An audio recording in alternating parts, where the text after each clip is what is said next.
Salut à tous les amis, c'est CharlesB. On se retrouve aujourd'hui pour un nouveau tuto sur Visual Basic.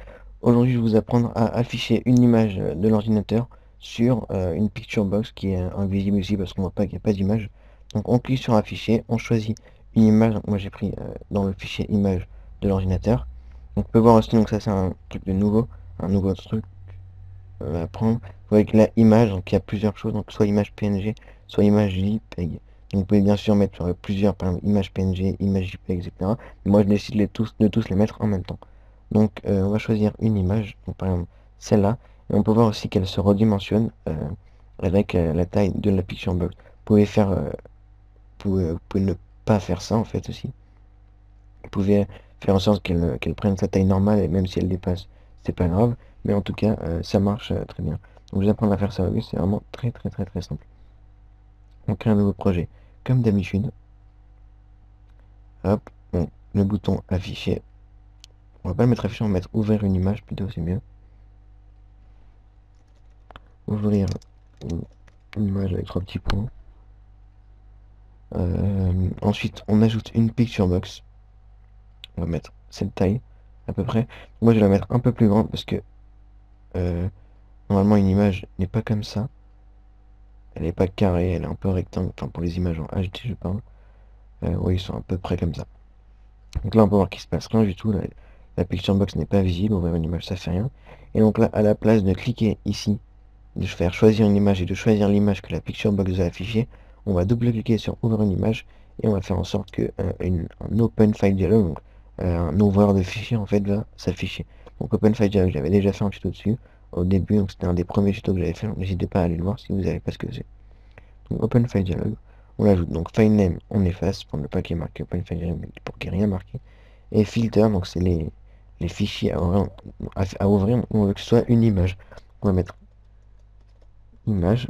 On va ensuite appuyer sur Alt, GR et 6. Donc ça va faire une petite barre comme ça normale.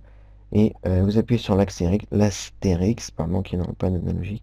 Vous appuyez sur point, donc on veut que ce soit des PNG. Et, donc point virgule, les points JPG. Voilà, il faut que ce soit les deux. On doit donc ouvrir une image et on vérifie si l'utilisateur a appuyé sur la touche OK quand l'Open File Dialog s'est ouvert. Donc if Open File Dialog 1.show dialog, donc si quand le show dialog s'est affiché, l'utilisateur a appuyé sur la touche OK, alors l'image va s'afficher. Donc l'image de la picture box, donc picture box 1.image, donc image location, pas image, c'est la localisation de l'image est égale à.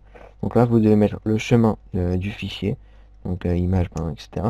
Mais on peut mettre le chemin manuellement, on va mettre le chemin de l'open file dialog, donc open file dialog 1.file name.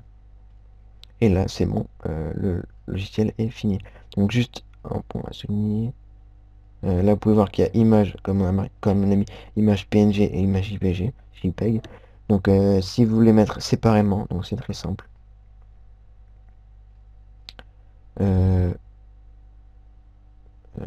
Oui, donc vous allez vous le fermer. Vous avez ici un bon file direct. Si vous voulez mettre séparément, là vous pouvez voir qu'ils sont tous ensemble. C'est-à-dire qu'il y a image, donc pour toutes les images, il y a ça et ça. Si vous voulez qu'il y ait image PNG et une autre image mais JPEG, enfin, vous venez, hop, vous rajoutez une barre ici, vous remettez image et vous rajoutez une barre. Non, une barre comme ça. Ouais, ça sera image en PNG, image en JPEG. On teste. Et là, ça marche.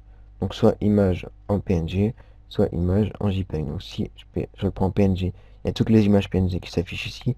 Si je prends un JPEG, il y a toutes les images JPEG qui s'affichent. Et je peux mettre aussi tous les deux, par exemple, tous les fichiers, donc ça c'est très simple.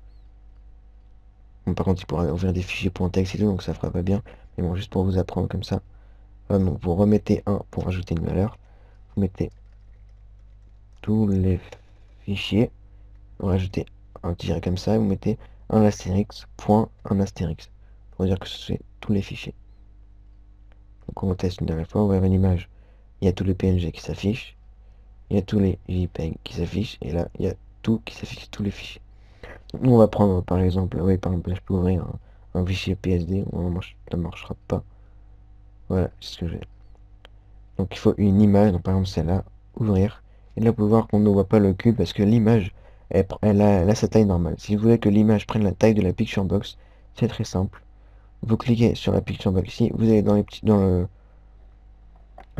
petite flèche ici, et vous mettez mode de redimensionnement, donc au lieu que ce soit normal, vous mettez stretch image, ça veut dire que l'image va être redimensionnée par rapport à la taille de la picture box. Donc vous faites ouvrir une image, on va ouvrir la même pour l'exemple, c'est une JPEG je crois, voilà, hop, ouvrir, et là elle prend la taille de la picture box. Donc voilà, c'était vraiment un tuto très très simple sur Visual Basic pour savoir comment ouvrir une image et l'afficher dans une picture box. Par contre, ça marche pas avec les icônes. Pour les icônes, il y a une autre méthode que je ferai pas dans le studio. Donc voilà, c'était ShineSB pour vous apprendre à ouvrir une image et à l'afficher dans une picture box. Et on se retrouve plus tard pour une nouvelle vidéo. Salut!